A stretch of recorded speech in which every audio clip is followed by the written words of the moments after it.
Mechanics of deformable bodies. So again, it is a branch of mechanics that studies the internal effects of stress and strain in a solid body that is subjected to an external loading. So again, stress, ito yung internal force per unit area. So sabi nyo nga, stress ay force over area.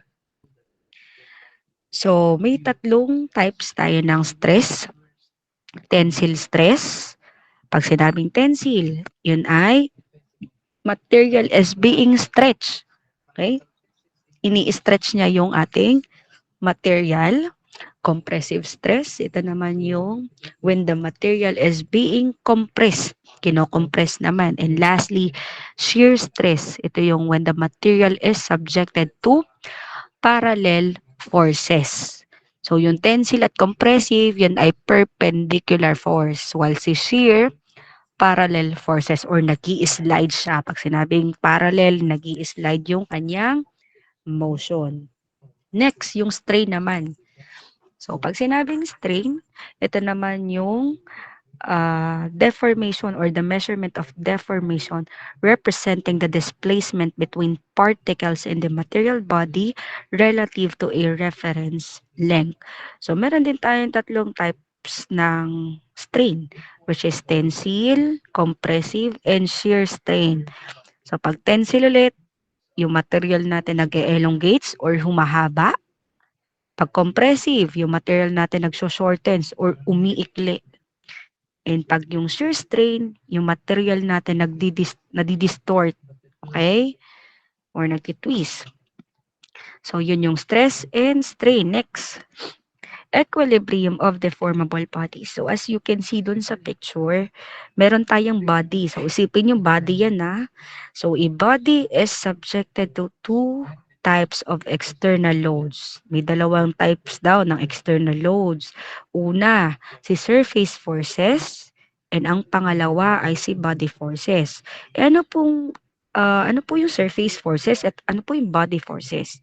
So, pag sinabing surface forces, acts on the surface of a material or structure. So, coming from the word itself, surface, nag-a-act siya sa surface ng ating material. E ano pong example ng surface forces? Si surface forces, so, ang example niya ay friction, pressure, or yung mga forces that are applied over an area. So, ano naman po si body forces? So, kung kanina nasa surface lang tayo ng material, dito naman acts throughout the volume of a material. Sa volume na ng material natin. E anong example ng ating body forces?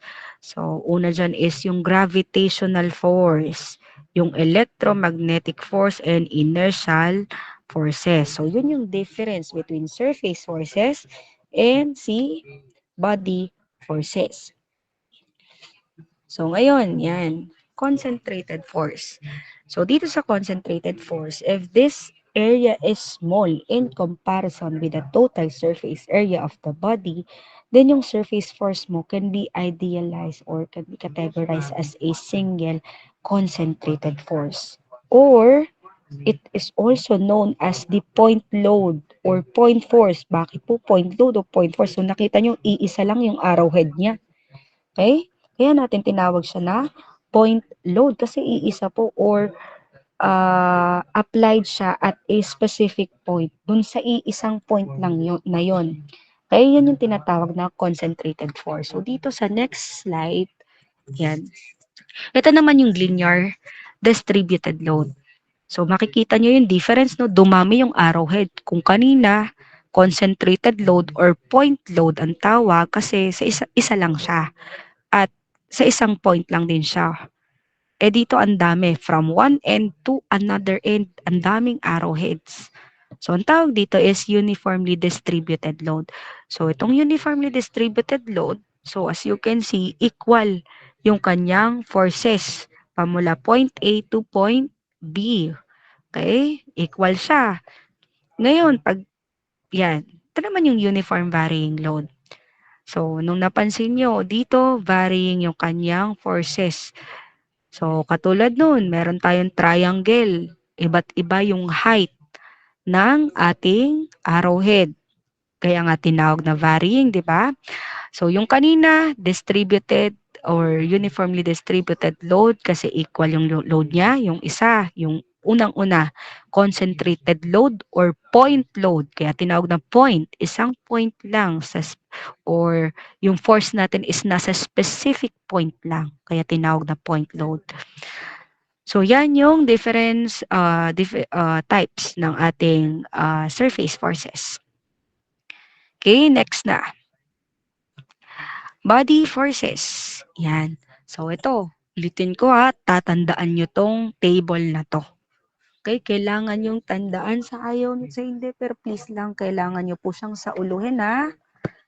So, again, dito sa table na to is nakita nyo may type of connection and may reaction. So, for every connection, meron daw tayong reaction. So, katulad nito, nakita nyo sa problem, ay may cable. So, ano yung kanyang reaction? Meron tayong one unknown. Uy, may roller. Naalala mo, ay, kailangan ko ng one unknown. Then, uy, meron tayong smooth support. Uy, kailangan pa rin ng one unknown. So, pag pins, dalawa daw yung unknowns. And pag fixed support, meron tayong tatlong unknown na kukunin. Okay, so tatandaan nyo po tong table na to kasi kakailanganin nyo siya. Okay, next. So, yan. Ano ba yung types ng forces? So, una daw, normal force. Pag sinabing normal force, ito yung force exerted by a surface perpendicular to an object. Ang normal ay perpendicular force. Tatandaan niyo, perpendicular. Ang shear force po ay parallel or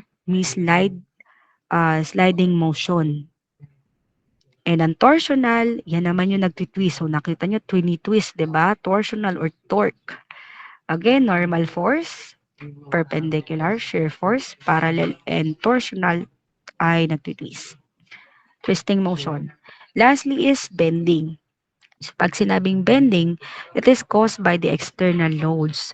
So, bending moments can cause the beam to bend in different direction. So, depende sa force na i-apply mo. So, pwede siya maging positive or pwede maging negative yung bending niya. So, bakit nga ba or ano ba yung application nitong bending moment? So, ito is pwede sa design of buildings, bridges, and other structure to ensure they can safely carry the expected loads. So, dito sa coplanar loading, so ito is ano lang siya, procedure for analysis. So, kung paano kayo magsosolve. So, ngayon, sige, magbibigay lang ko ng brief overview and mas ipapaliwanag ko pa siya pag tayo nag-problem solving na. So, dito sa coplanar loading, so nakita nyo merong figure A and meron din figure B. So, sa figure A, kita nyo buong-buo pa yung body natin.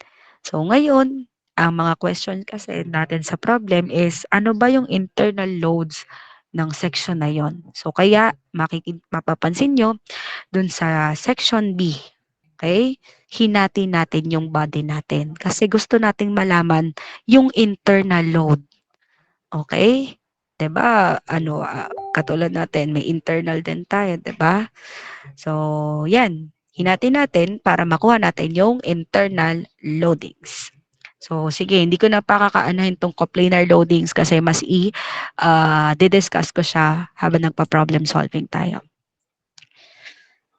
Next is yan, stress. So again, meron tayong tension, compression, shear, bending, and torsion. Again, stress, so in deformable materials, refers to the internal forces that develop within a material when it is subjected to external loads. Pag nagkakaroon tayo ng external na loads. So, ano yung dalawang main types ng deformation? So, una is elastic deformation. So, pag sinabing elastic deformation, so meron siyang, kumbaga, reversible siya na deformation. So, halimbawa, nag-exert ka ng stress, nag-exert ka ng force dun sa isang bagay, sa material. So, ang nangyari, pag tinanggal mo yung force na yon, bumabalik siya sa original shape, size, and length na yon. Kasi, elastic deformation siya. Bumabalik siya sa original shape. Pag tinawag namang plastic deformation, ito na yung permanent deformation. Kumbaga, hindi na to matatanggal. So, halimbawa, meron kang inexert na force. So, sobrang laking force, no? Na hindi kinaya na ng material. Nagkaroon ka na ng plastic deformation. Pag inalis mo yung force na inexert mo sa material, hindi na to babalik sa original shape, size, or length. So, yun na yun. Okay? Plastic deformation. So, normal stress. So, yan. Pag sinabing tensile or tensile, so kung ano man tawag dyan.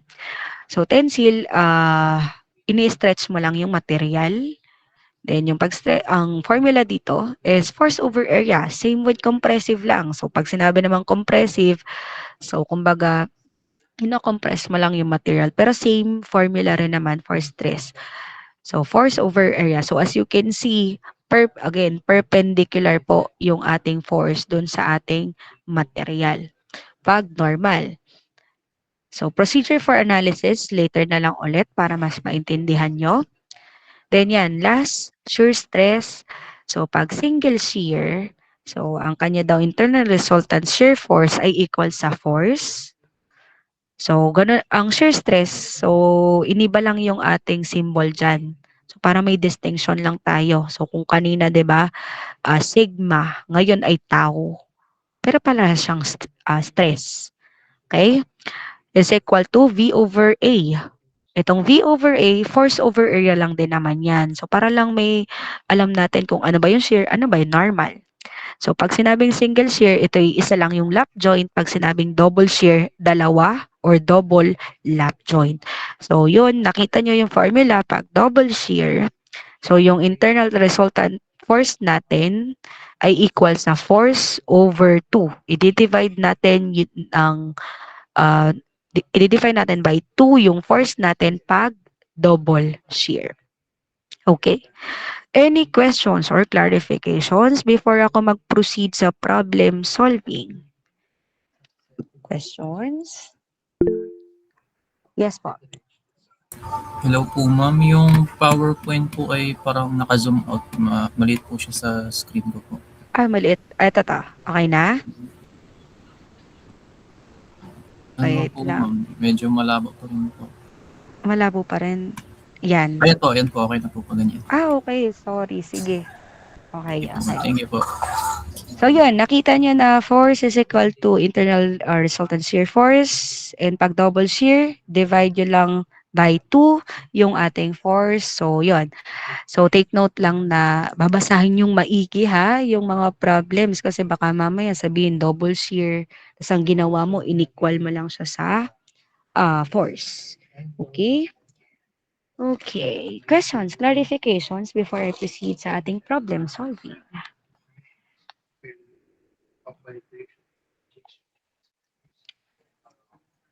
Sige, pa-heart react ako if walang questions. Okay, thank you so much. So, sige, palit lang ako ng screen.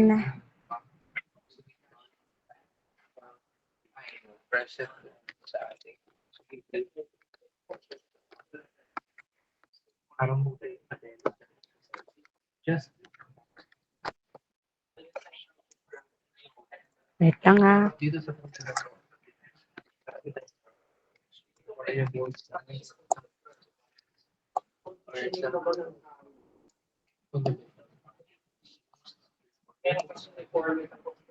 That expressed as a mathematical combination of fundamental quantities. Later, so this is the so here, dito po ang ating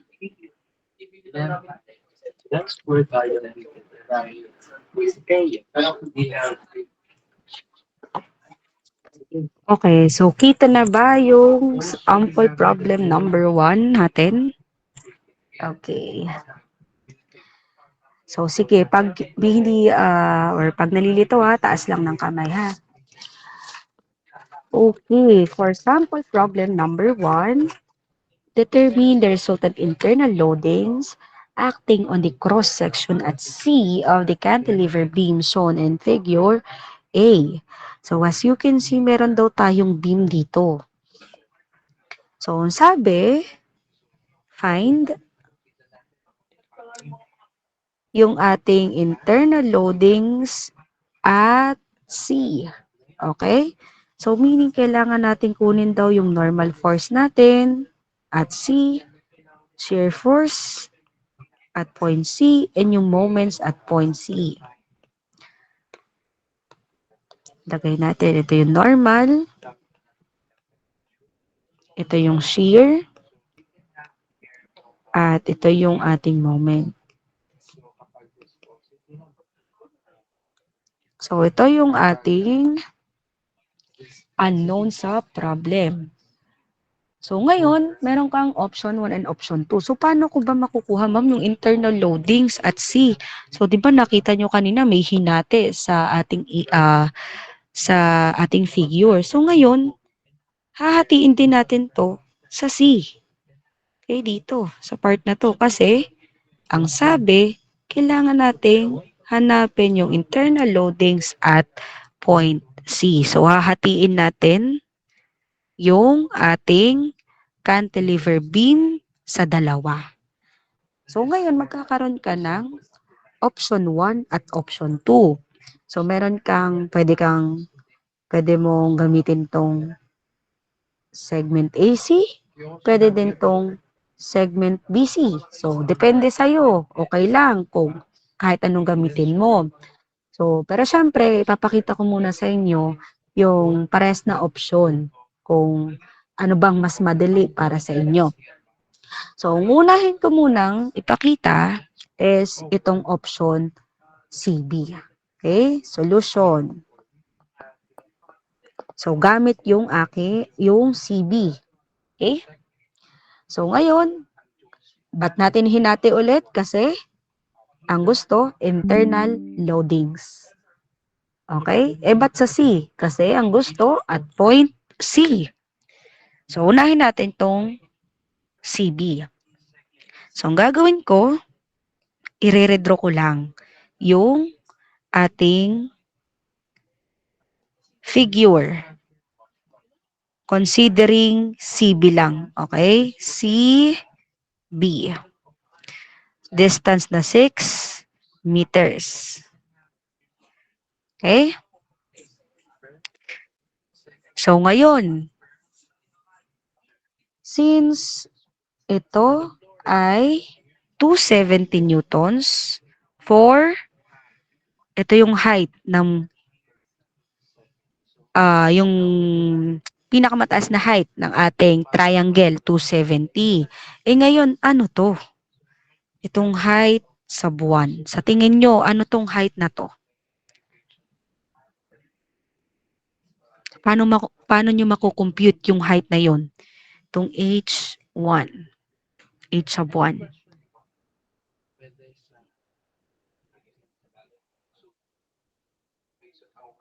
May idea ba kayo kung paano?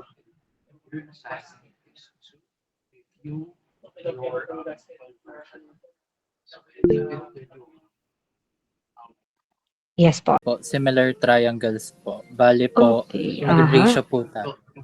Okay, ano yung ratio?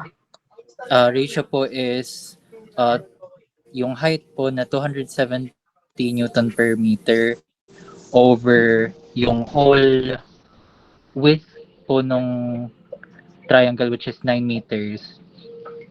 Equal po siya sa height na hinahanap natin over 6 meters po. Okay, tama. Thank you so much. Over 9 meters is equal to height sa buwan over 6 meters. So again, ulitin ko lahat ng mga trigo, formula, Pythagorean, solid mensuration, ano pa ba? Basta lahat ng yon magagamit nyo dito sa MDB. So, kailangan tandaan nyo lahat. Okay? Trigo, solid mens, geometry, lahat ng yan. So ngayon, nakuha na natin yung H of 1 natin, which is 180 Newton over meter. So after nun,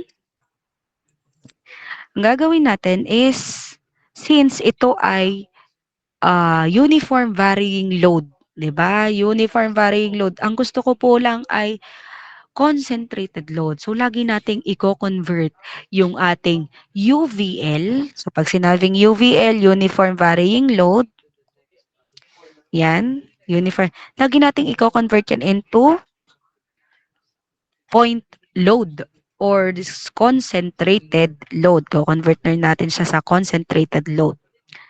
So paano natin mako-convert po yan? So, una, force is equal to, so tatandaan nyo, pag kinukuha ko yung force ay yung area ng ating load. Eh ngayon, ano ba yung shape ng ating load? Ang shape ng ating load ay triangle.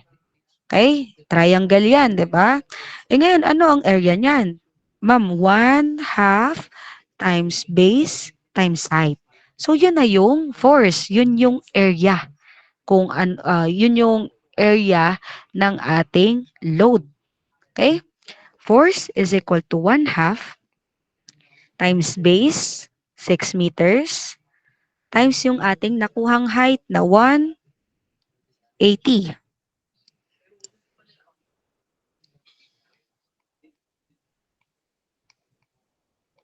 So, ang force natin ay equal sa 540 Newton. So, ngayon, nakuha ko na yung force natin. Ulitin ko, yung force natin ay area. Area ng load. Eh, nakita mo, ang shape, depende yan sa shape ha. Ang shape ay triangle.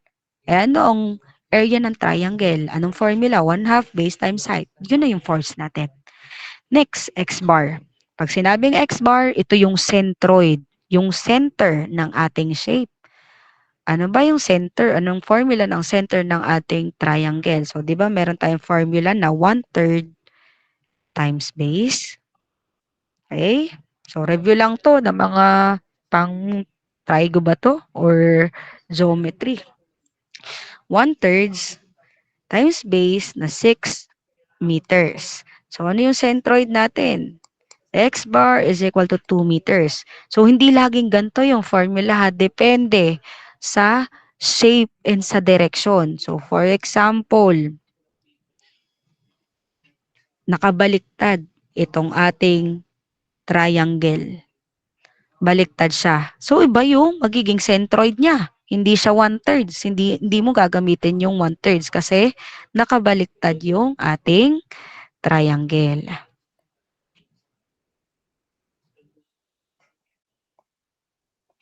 Wait lang ha. Okay. Next, meron na tayong force. Meron na din tayong centroid. So, ang gagawin ko, i-redraw ko yung aking beam. Okay? Kasi ang pinili ko, ulitin ko ha, ang pinili ko ay yung CB. Itong nasa right side, CB. So, hindi ko ikino-consider itong AC. Hindi ko sinasama kasi ang gusto internal load, hinahati. Pag internal load, hahatiin mo kung saan gustong point or kung anong hinahanap sa problem. At point C, hinati ko. So, pwede, dalawang solution dyan. Gagamitin mo yung AC or gagamitin mo yung CB. So, ang ginawa natin, kinuha natin yung CB muna. So, C, B,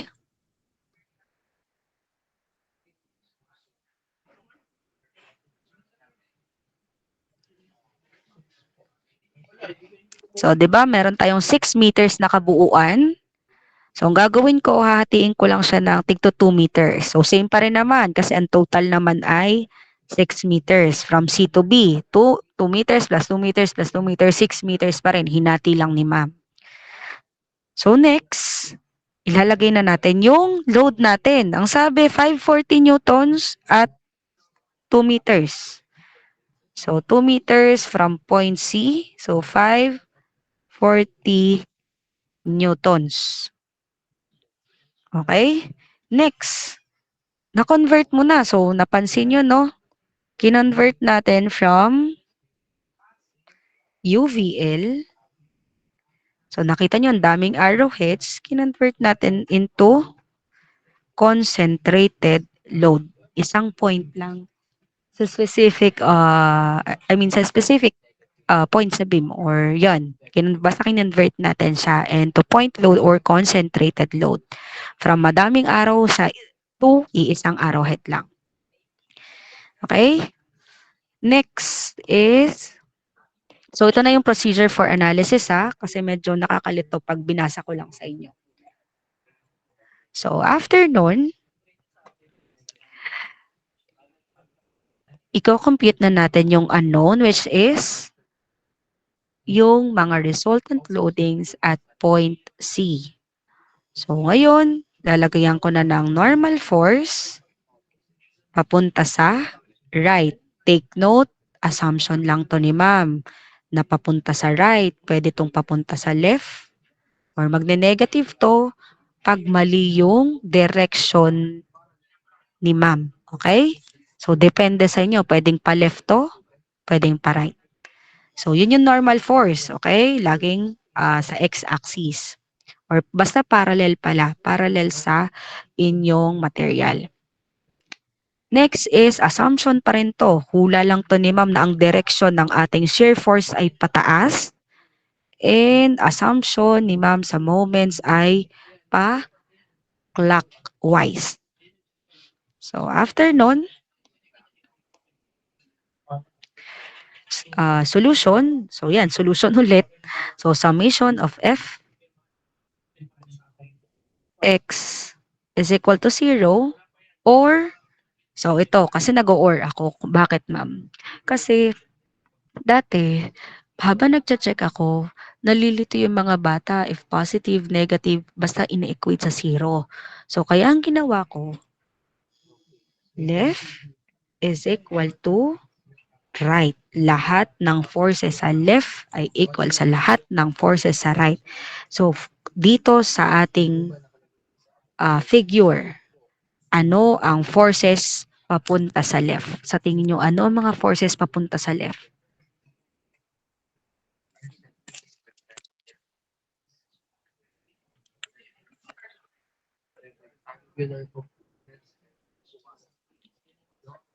Meron bang forces papunta sa left?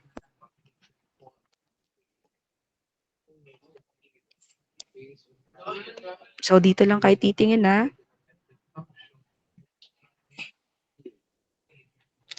So, meron bang forces papunta sa left? Meron or wala?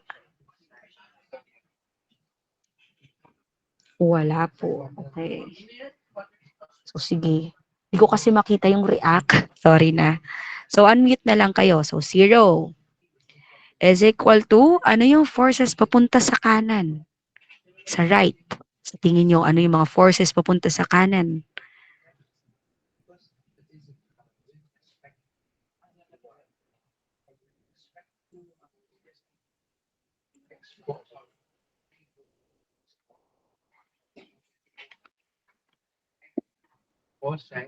Siya ay, ano yung forces papakanan? Yung normal force po, ma'am. Okay, yung normal force. So, yun na yung answer natin. Normal force is equal to 0. Okay? So, nakuha na natin yung isang unknown. Next, summation of forces at y is equal to 0 or pwedeng upward is equal to downward forces. Depende sa inyo hindi ko kayo pinipilit na gamit na ini-equate sa 0, okay lang din naman. So, yun. Ang upward forces daw dito ay yung shear force. Meron pa ba? Wala na. Is equal to downward forces. And downward forces lang naman ay yung 540 newtons. So, ito na yung answer natin para sa shear force at point C. Next. Moments at point C. Or, pwede ding clockwise is equal to counterclockwise. So, clockwise, meron tayong MC or yung M sub C natin or yung ating moments at point C. And meron din tayong, yan, yung 540 is pa clockwise din. Okay? So, M sub C plus 540 newtons times yung distance niya. So, yung distance ng 540 newtons natin pamula point C ay 2 meters. Is equal to, meron ba akong counterclockwise na force? Wala po, 0. Meaning, ang ating moments at point C is equal to negative 1,080 Newton meter. So, bakit negative? Trinanspose ko po yung 540 Newton times 2 meters sa right. So, mag-change na ako na sign from positive to negative. Then, yan, nag-negative yung ating moment. So, meaning mali ng assumption si ma'am. Okay? So, itatama natin. Since mali ng assumption si ma'am, gagawin natin, ano ba yung assumption ni ma'am? Yung atin daw moments at point C ay pa clockwise. So, meaning, nag-negative, pa counterclockwise dapat siya. So, ito na yung ating answer para sa normal force at point C, shear force at point C, and ang ating moments at point C. Okay? Questions, clarifications before ako mag-proceed sa option 2. Okay. Next, yan. Medyo mahaba-haba na itong option 2. So, kung kanina, napansin nyo, zoom in ko ulit. Yung CB, okay? Yung ating beam CB, hinati natin sa dalawa. Yung CB natin, wala siyang connection. Kaya wala tayong reaction. Kasi pag meron daw connection, there is a reaction. Wala ngang connection. So, walang reaction. Ngayon, itong option 2. So, si option 2, yan, ito na yon option 1, option 2.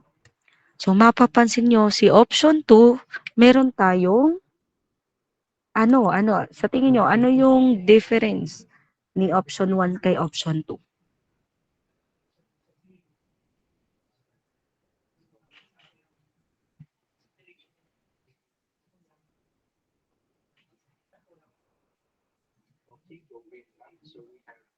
Anyone? So, ano yung difference niya? Meron tayong, ito, ano to? Ano yung A na to? Sa tingin nyo?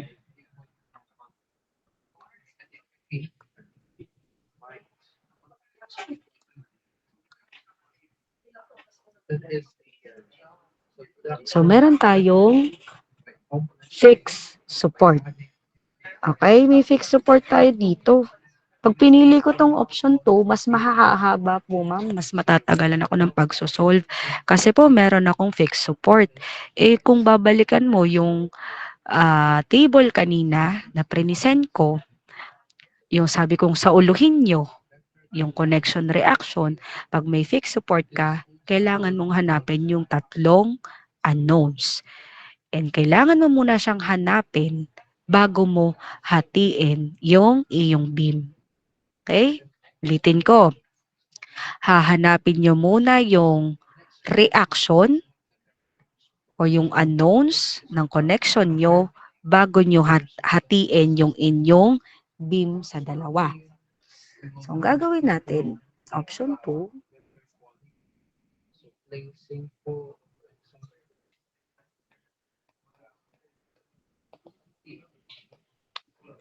using AC. So, di ba? Meron tayong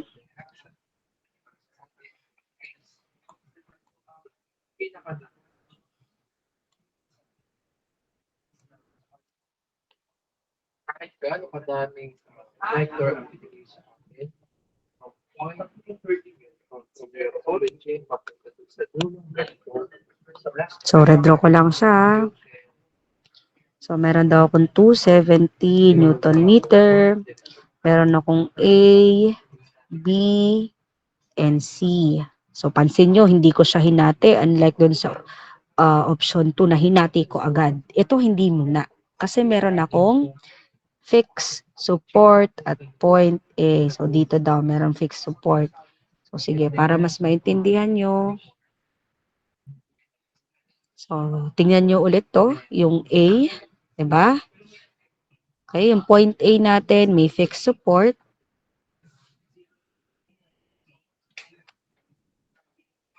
Wait lang, hanapin ko lang yung ating. So we Yeah. have here the multiplication of vector by the scalar. Okay, so yung product po ng vector natin. Okay, so ito yung connection. So sa tingin nyo, alin dito? Yung A kanina.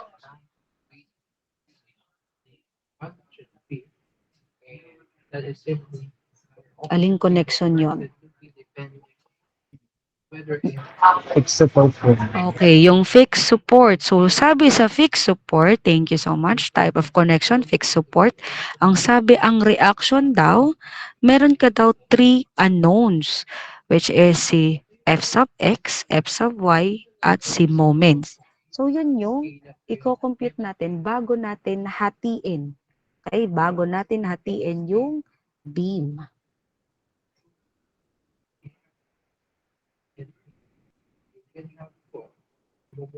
So, wait lang. Balik ako dun sa problem solving. Okay. So, ngayon, ang unknown daw natin is assumption ulit ni ma'am to ha. A sub x, normal force, pataas, shear force, and yung ating moments. Tatlo daw unknown eh. So, ano mapapansin nyo? Ma'am, ang dami araw. Ayoko po ng madaming arrowheads. Ayoko ng distributed load. Kailangan po natin yung gawing concentrated load. Yung isang araw lang or isang force lang para hindi po mahirap. So, ang gagawin natin is i-convert natin si uniform varying load sa concentrated load. So, paano po? Again, force ulit. Ano ba yung force? Area ng ating load. Ano bang shape ng ating load? Ang shape ng load natin is triangle ulit. So, 1/2 times base times height. So, yun na yung force natin, yung area. So, 1/2 times base na 9 meters times 270 Newton per meter. So, ang force natin is equal to 1,215 Newton. Ngayon, centroid o yung center ng or kung saan ba natin ipa-plot yung ating force na 1,215. Ano ba to? Triangle ulit. Tapos, yung kanyang mataas na height ay nasa left side. So, 1/3 times base. 1/3 times 9 meters is equal to, ang centroid natin ay 3 meters. So, ang gagawin ko, red row ulit. Diba? Ang daming red row. Paulit-ulit na nagre-red row si ma'am.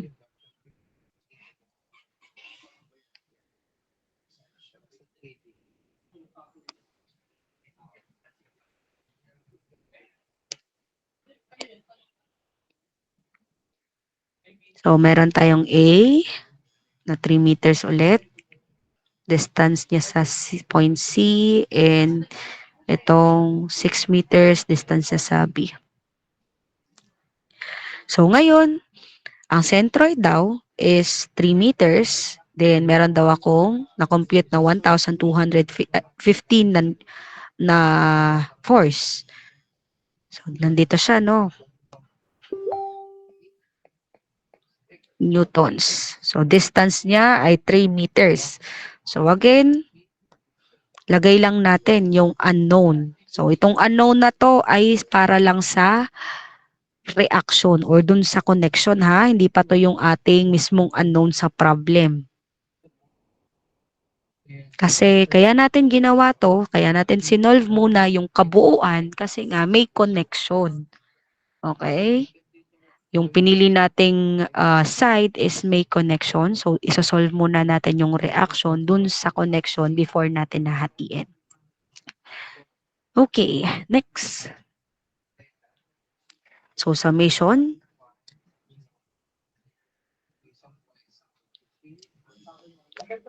of Fx is equal to 0 or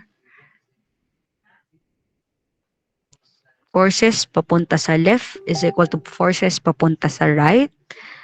So, meron ba akong forces papunta sa left? Nandun. Alin daw yun? Wala? Meron? Wala po. Wala po. Okay, 0 is equal to forces papunta sa right. Meron tayong A sub x. So, ito na yon. Pero hindi pa yan yung ating unknown sa problem ha. Yan yung reaction or yung unknown pa lang sa connection natin. Next, summation of f sub y is equal to 0 or upward is equal to downward. Upward, a sub y, wala na, is equal to 1,215 Newton. So, nakuha na natin yung a sub y. Next, moments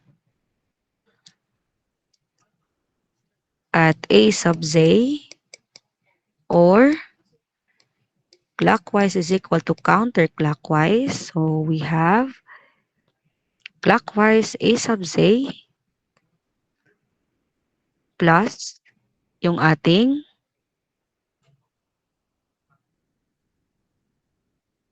baba a sub z, yung ating 1,015 newtons times yung distance niya from point A. So, anong distance niya? 3 meters.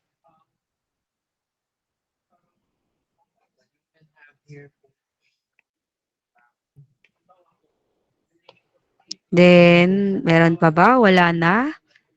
Then, yung ating counterclockwise, wala din. So, 0.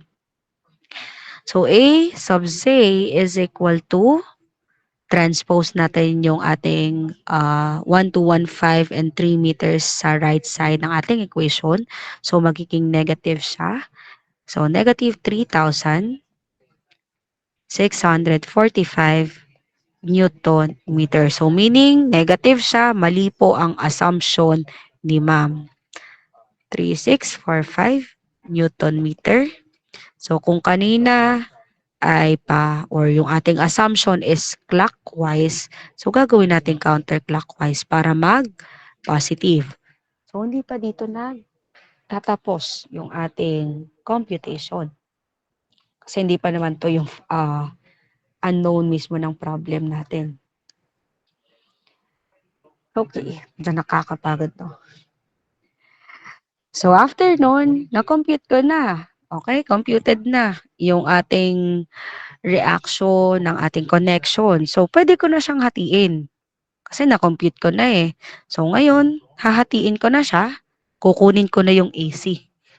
Okay, segment AC lang ang kukunin ko. Wala na akong pakialam sa CB kasi nga internal loadings. So, kukunin ko na yung AC. So, redraw ko ulit.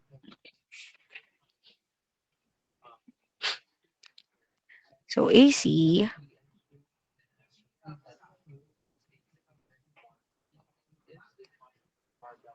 So, di ba, 3 meters to. You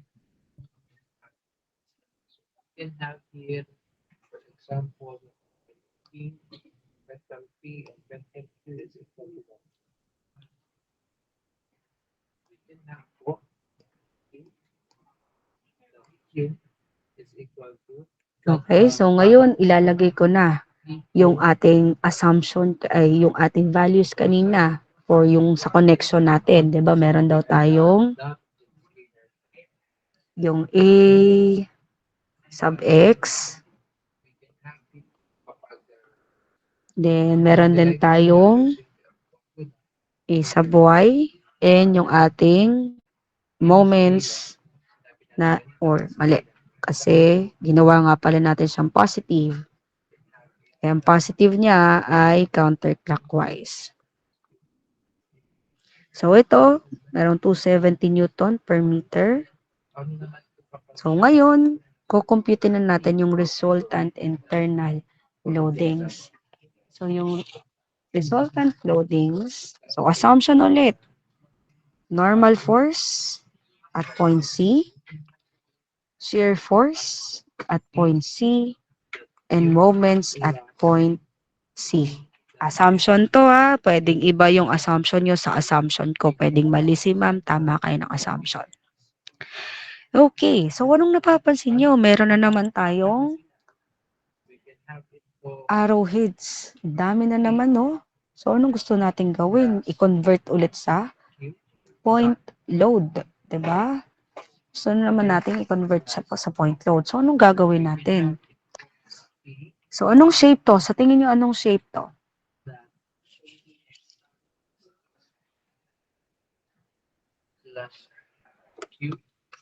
Anyone? Tingin nyo anong shape yan? Or ano yung best way or option para ma-solve natin? Perform na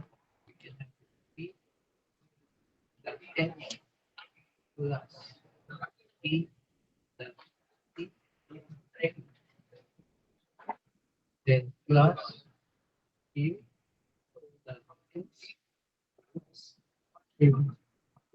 So tingin nyo ano yung para ma-solve natin or para ma-convert natin into concentrated load or point load sa tingin nyo? Anong shape to? Trapezoidal, 'di ba? So para compute natin siya into point load, hinati po natin siya. So sa dalawa, isang sa taas ay triangle. Yan, triangle to. And sa baba ay rectangle. Next, pagkahati natin, syempre, i-convert natin into concentrated load, di ba? So, pagkahati natin, kukumpute natin or kukunin na natin yung force niya. So, una sa triangle. Sa taas. Diba? Dito, triangle. Ito yung triangle. Force is equal to ano ang area or ano ang formula para mahanap yung area ng triangle, which is 1/2 base times height is equal to 1/2 times base na 9 meters times 270 Newton over, hindi siya 270. So sa tingin nyo, ano ang height ng ating triangle? Ano ang height na ito? 90 po. 90. Bakit 90? Sige, tama ka, pero bakit 90? Dinivide po siya dun sa total base po. Bale, 270 divided by 3 po. Okay, tapos, or pwede ding 270 minus, di ba, na-compute natin to na 180 kanina. Okay, thank you so much. So, 90, tama ba? Oops, mali, 30. Palitan natin sa 3 meters pala siya. Mali si ma'am. Yan, 90 Newton over meter. So, ang force ay equal sa 135 newtons. Next, centroid ulit. Triangle ulit. Ganun-ganun yung direction. Okay? Yung dulo is paliit. So, 1/3 times base. 1/3 times 3 meters. So, ang centroid natin is equal sa 1 meter. So, ito is sa triangle pa lang. Sa taas pa lang. Okay, dalawa yung shape natin. Yung sa taas, triangle. Yung sa baba, rectangle. So, sa rectangle, kunin ulit natin yung force. Ano ba ang area ng rectangle? Ma'am, base times height po. Force is equal to base na 3 meters Eh, yung height kanina, 180. Eh, ma'am, bakit saan niyo po nakuha yung 180? 'Di ba? Sinabi ko kanina na similar triangle. Eh, dito. Oops, ba't nagaganon? Mhm. Saan na ba yan? Yan, ito. Yan. So, similar triangle siya. So, meaning yung H1 natin, yun yung height nung kabilang side din. So, 180.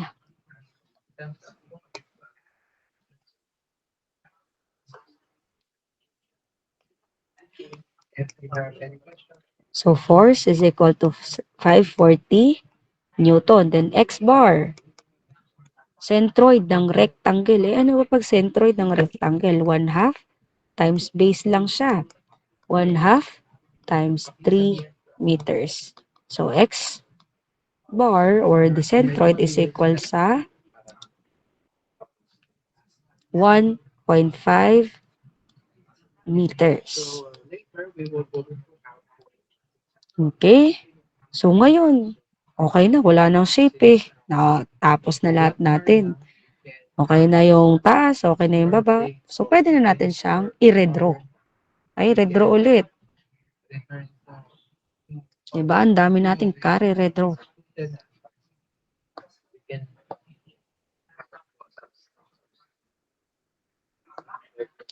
So, sabi kanina, or dun sa base sa computation natin, meron daw tayong 135 na na may centroid na 1 meters. So, ang gagawin ko, lagay ko muna yung A at C. Tapos hatiin ko to sa tatlo.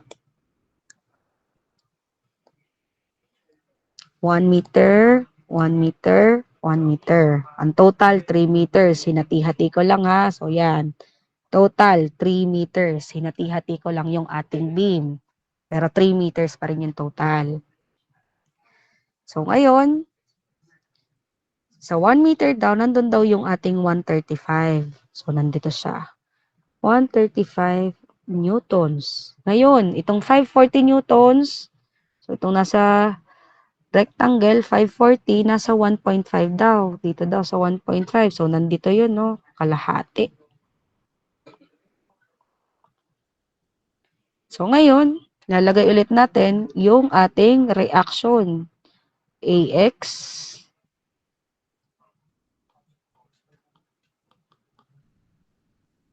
AY and yung ating A sub Z.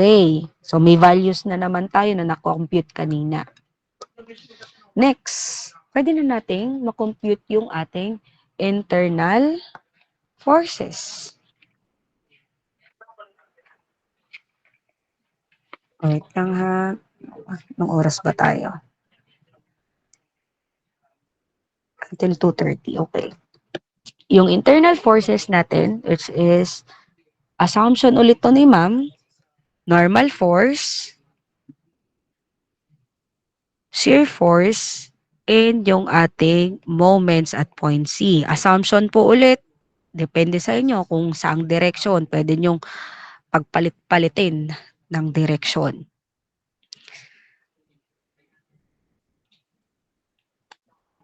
So, next, pwede na natin makompute yung ating unknown. So, summation of f sub x is equal to 0 or left is equal to right. So, sa tingin nyo, ano yung forces papunta sa left?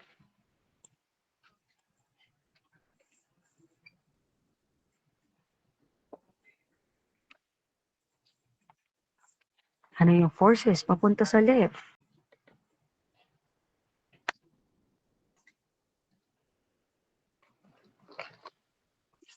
Wala po, ma'am.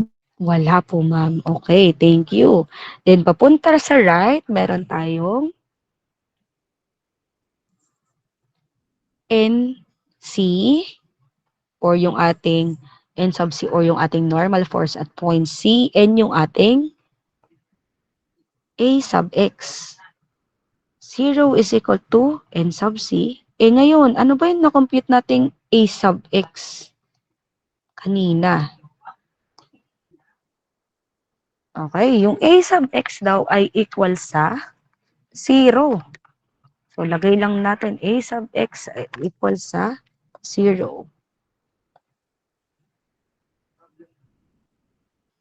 So, meaning ang ating normal force ay equal sa 0. Nakakompute na tayo ng isang unknown. Next, summation of Fy is equal to 0. Upward is equal to downward forces. So, si upward forces, meron daw akong A sub y. Meron din akong normal force. Okay, yung aking ito, normal force at point C is equal to downward force, yung 135 newtons plus yung ating 540 newtons. So, yung A sub y ko, pag chinek ko, ang value niya ay 1215 newtons. Na-compute na natin yan kanina. So, 1215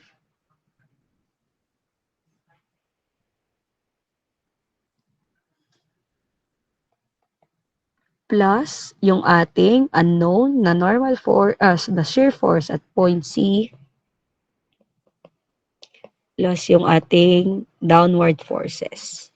So, ang ating shear force at point C ay equal sa negative 540 newtons. Nag-negative. Ma'am, mali yung assumption mo. Ang assumption mo pataas, pero dapat ay pababa. So, gawin natin pababa. So, gagawin ko siyang positive and yung arrowhead natin is pababa. Okay, next. Moments at point C. Okay. Moments at point C. So, meron daw tayong clockwise na moment, yung ating unknown na. Plus, ano pa? Yung ating A sub y, times yung ating distance from point C ng A sub y. So, 1 meter, 1 meter, 1 meter, 3 meters. Then, wala na tayong clockwise. Counterclockwise na. So, si counterclockwise, meron tayong 135 newtons. Distance niya from point C ay 2 meters. Plus 540 newtons. Ang distance niya from point C ay 2 meters. Sorry, hindi siya 2 meters. Tama ba? 2 meters ba siya? 1.5 pala. 1.5 meters. Okay.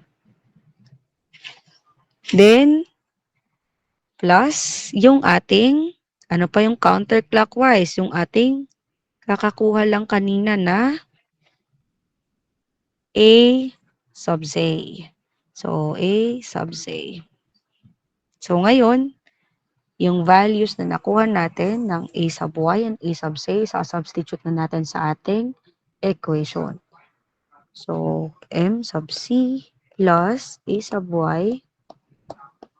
So, ang A sub Y natin is 1215 newtons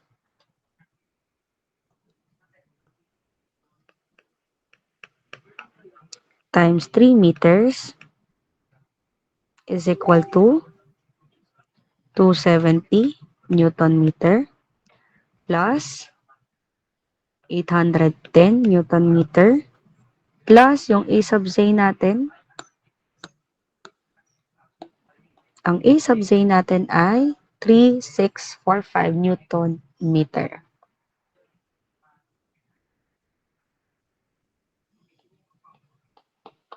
So, tatandaan, pag Bowman-Sack, kailangan nakamultiply sa distance.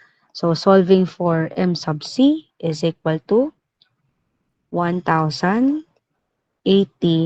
Newton meter. So, meaning tama yung assumption natin or tama yung direction natin.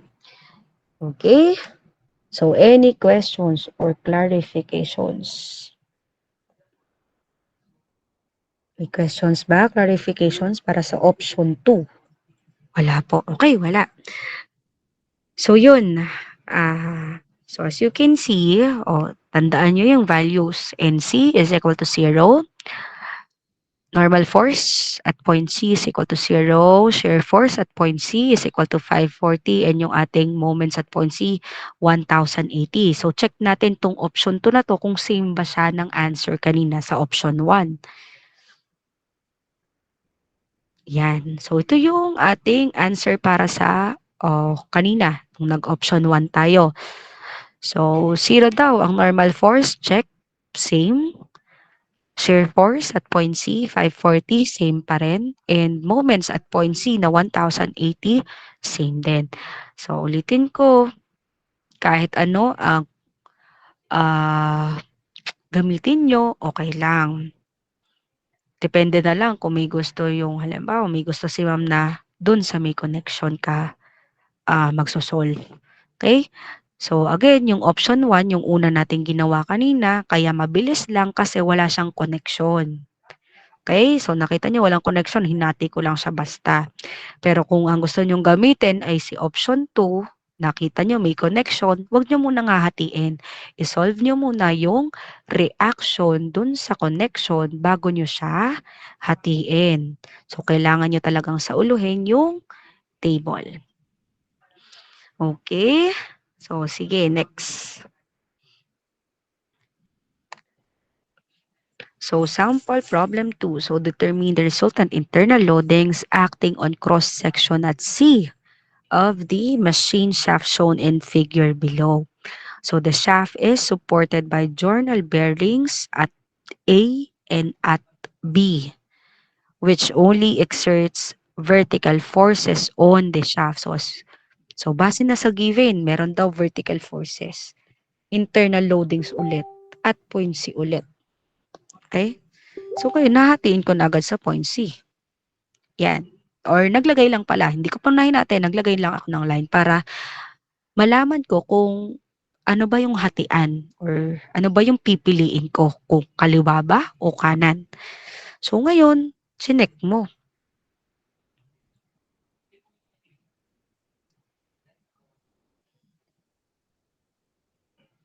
Basta, isipin nyo lang na hating-hati siya.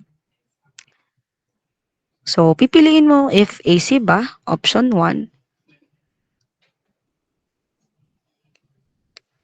or itong CD, si option 2.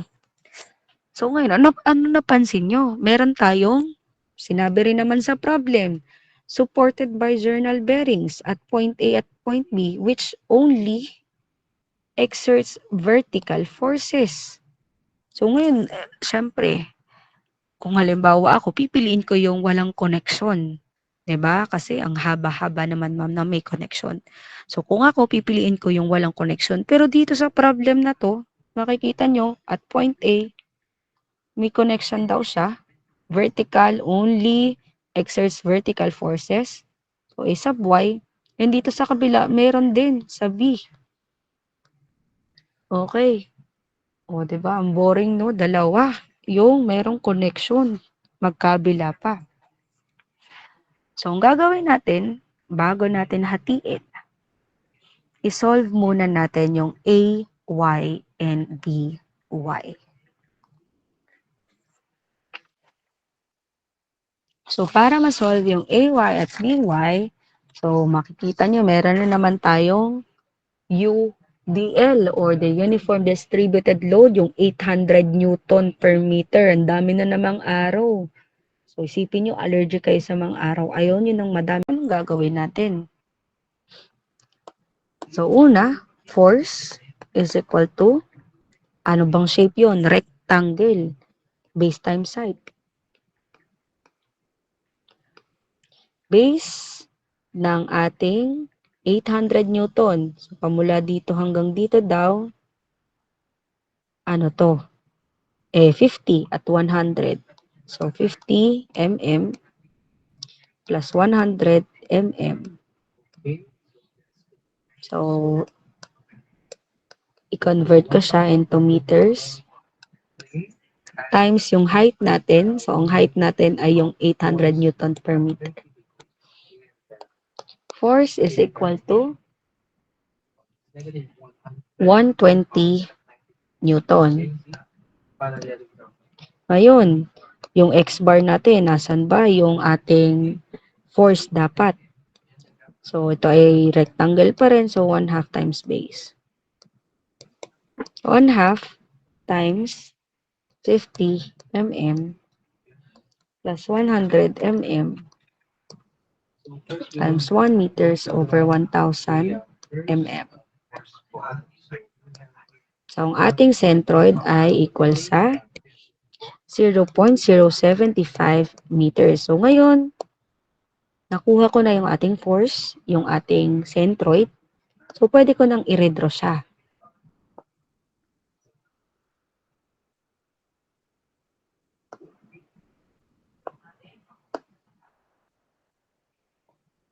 Okay, so i-redraw ko siya. Ito yung point A daw natin. Ito daw yung ating di 200. Hindi ko nalalagyan ng mm ha. 200 na lang muna. Basta isipin nyo mm siya. Ito yung 50. Ito yung 100. Ito yung 50. Ito yung 100.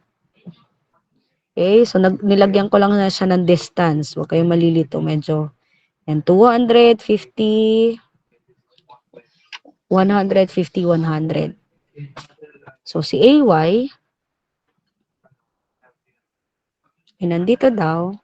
And si BY ay nandito sa, so tingnan nyo na lang to ha. Yan, tingnan nyo. BY ay nasa 100. Okay, tama ba 100? Ay, hindi pala. Oo, so 100. Dito sa part na to.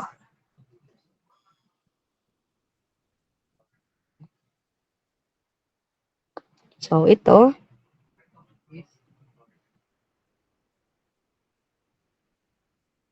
So, meron din daw ako ditong 225 newtons.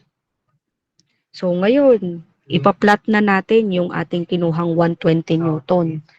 So, 'di ba? Dito lang siya, dito lang natin siya mapa-plot sa part na to.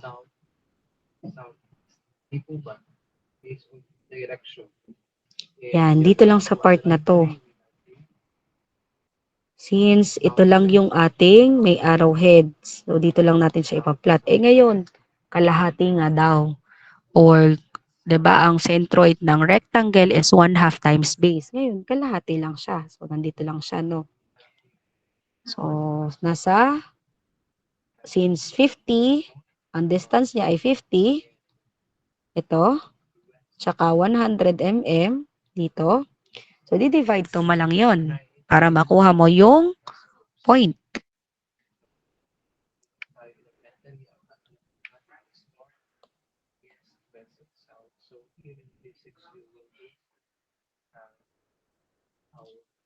So, dito siya sa part na to. Yan. Nandito yung 150.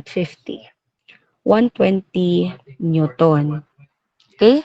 So, yan. Nagkaroon na tayo ng kinonsider na natin yung ating mga reaction forces o yung connection. So, pwede na natin isolve yung ating reaction forces. So, first, ang gagawin natin, since dalawa yung unknown natin, so gagamit tayo ng summation. Summation of moments at point A is equal to 0 or clockwise is equal to counterclockwise. So, lahat ng ng clockwise muna. So, clockwise at A to, dito magsisimula. So, meron tayong 120 newtons times distance ng 120 dun sa ating point A. So, 275 meters over 100 or over 1,000. So, baka magtanong kayo, ano ba tong dinivide ko by 1,000? Ba't ko dinivide? 'Di ba naka-mm kanina to. Yung given natin, naka-mm lahat. Yan, naka-mm. Ngayon, ginawa ko siyang meters. So, kinonvert ko lang siya. Kaya kung dinivide by 1,000. Plus, yung 225 times yung distance niya from point A. So, dinivide ko ulit by 1,000 kasi kinonvert ko siya. So, wala na. Is equal to counterclockwise, yung BY na.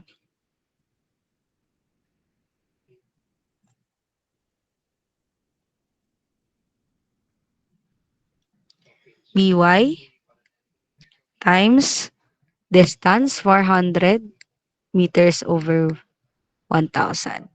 So, BY ay equal sa 363.75 newtons.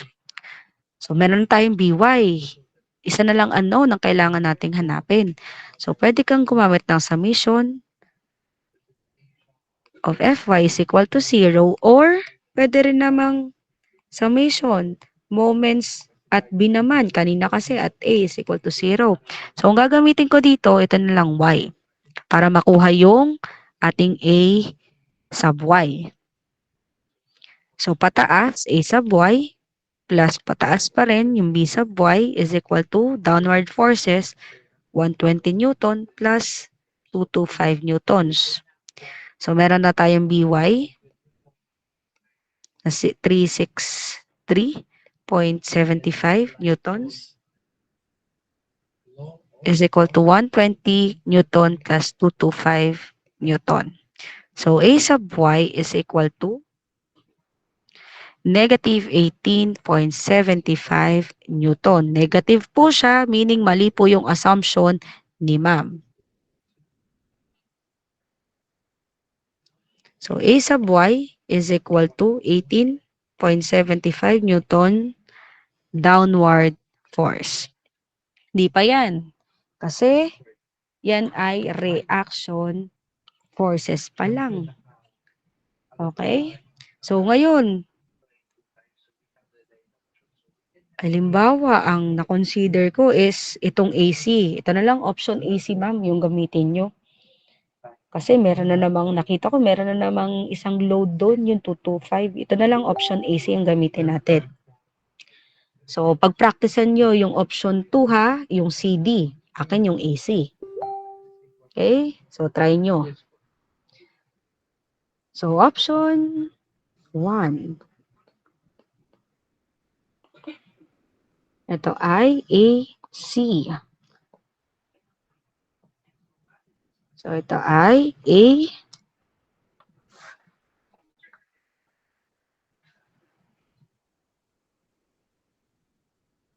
Wait lang ha. Yan. A at ito ay C.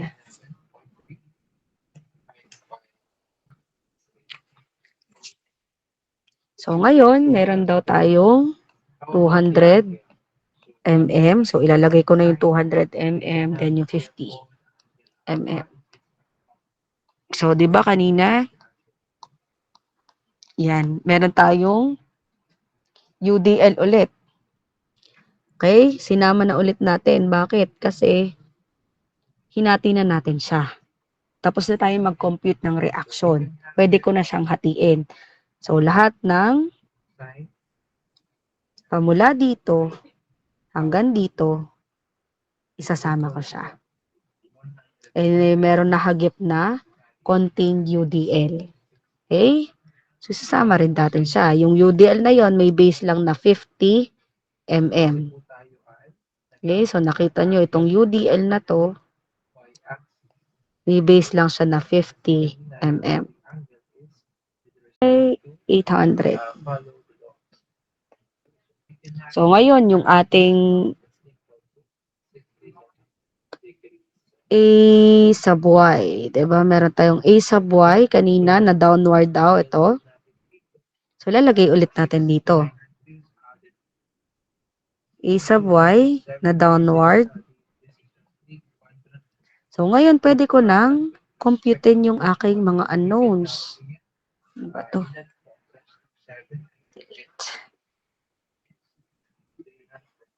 Ay, ano yung na-delete ni ma'am? with respect po sa inyong X. Okay. So, pwede na ako mag normal force at point C, shear force at point C, moments at point C. Again, assumption lang to. Eh, nakita mo, ma'am, meron ka pa naman ulit UDL. Pa-convert naman po sa set or sa concentrated load or sa point load. So, tama ka. I-convert muna natin siya. Force is equal to rectangle siya, base times height. Exact value. Base, the 50 meters over 1,000. Over 1,000, kinonvert natin into meters. Height na 800 Newton per meter. So, ang force natin ay equal sa 40 Newton. Next, centroid. So, pag centroid, 1/2 times base. 1/2 times 50 over 1,000. So, ang centroid natin ay 0.025 meters. So, ngayon, pwede ko lang ulit siyang i-redraw. Diba? Magre-redraw ulit tayo. Any question before naiintindihan po yung parallelogram method? Please, So, ito yung 50, ito yung 200. cosine. So, ngayon, ang sabi, kalahati daw. Yung 40 newtons natin ay nasa kalahati ng 50 mm.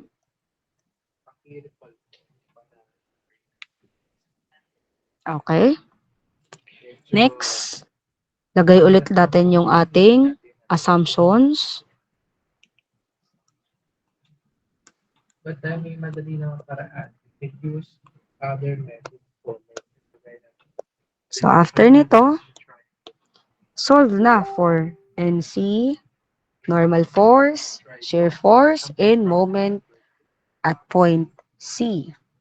So, summation of Fx is equal to 0 or left is equal to right. Wala akong, or meron pala akong pa-left. Yun yung ating unknown. And yung pa-right natin, wala akong pa-right. Is equal to 0. Summation naman of Fy is equal to 0 or upward is equal to downward. So, A sub Y. So, yung A sub Y natin, meron tayong nasaan na yung atin yan? 18.75 newtons downward. So, positive siya, downward. So, upward muna. May upward ba tayo itong BC? In downward, itong 18.75 newtons.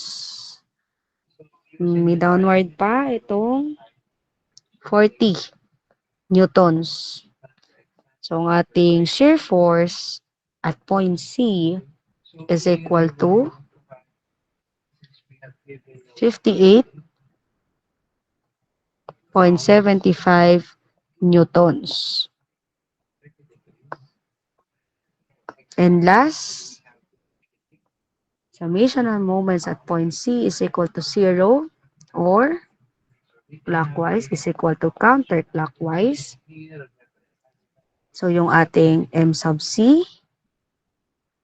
Then, clockwise, we have, wala na, no?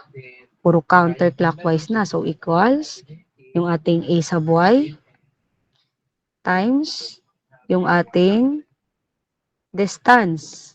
So, ulitin ko, moments ha, huwag niyong kakalimutang i-times sa distance. Plus, yung ating 40 newtons times distance ulit from point C. Tama ba? 25 pala siya. Same po ba? Po ba same? So, MC is equal to, yung A sub Y natin, 18.75. So, substitute na lang yung 18.75 para makuha natin yung moments at point C na 5.6875 Newton meter. So, ito na yung ating answer sa problem number 2 using option 1. Itong nasa left side. So, kayo, sige, pwede nyo pag-practicean. Option 2 naman ang gamitin nyo. Then, i-check nyo kung same tayo ng answer. So, dapat same yung answer natin. Okay? So, yun. Kasi maalin dyan, maalin ang gamitin mo, parehas tayo mag-a-arrive sa iisang value or sa iisang answer. Okay. Any questions, clarifications? Wala? Sure ba kayo? Wala kayong questions, clarifications? So, part react if wala. Okay, okay. Okay, so 'di ba ang MDB isang problem pa lang 1 hour na. So 'yun kasi dalawang option yung ginawa natin, yung pinakita ko sa inyo. Okay? Tapos puro drawing, kala mo drawing yung in-enroll nyo, no? Kasi drawing ng drawing, convert from UDL ginagawang point ni ma'am. Okay. So, yun. So, again, sauluhin nyo yung table. After nyo masauluhin yung table, balikan nyo lahat ng formulas for area, then for centroid, ano pa, sa lahat, for trigo. So, yan, magagamit yan sa MDB. Okay, so kung wala ng questions, clarification, so, tomorrow na lang ulit para sa continuation ng problem number 3. Thank you everyone and have a nice day. Thank you guys. Thank you po, Thank you po, ma'am. ma'am. Thank you po, ma'am. Thank you po.